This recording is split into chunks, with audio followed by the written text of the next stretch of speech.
que ça faisait partie de la société de l'époque, encore une fois. Il y avait aussi une prostitution masculine. Et il y a une prostitution masculine, effectivement, qui s'est développée partout, mais surtout à Sicyone, au point que, évidemment, les comiques, les auteurs comiques s'en sont emparés, comme Aristophane, qui apparaît beaucoup dans ces... Et Aristophane disait que de se méfier de cette prostitution masculine parce qu'elle engendrait beaucoup de maladies, et qu'il y a même eu une sorte de ministre de l'inspection des derrières qui a été nommé à cette époque-là pour montrer combien la prostitution masculine se développait.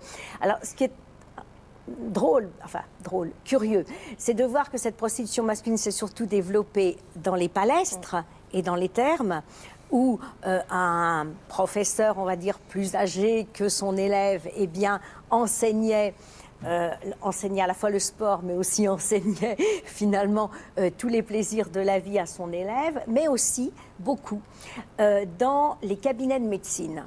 Et au Pirée, il y avait des médecins spécialistes, recruteurs de jeunes proies pour les étrangers de passage.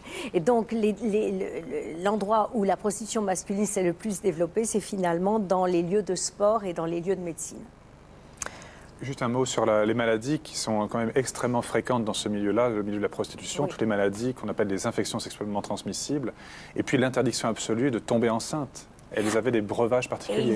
Et ils avaient recours à la magie, mais ils avaient recours aussi à des breuvages effectivement particuliers qui sont quelquefois extrêmement dangereux. Parce que, bon, on pouvait utiliser des pécères avec des linges qui étaient enduits de décoction de plantes. Bon, j'allais dire, tant que c'est de la figue ou de la grenade, bon, ça peut entraîner des brûlures.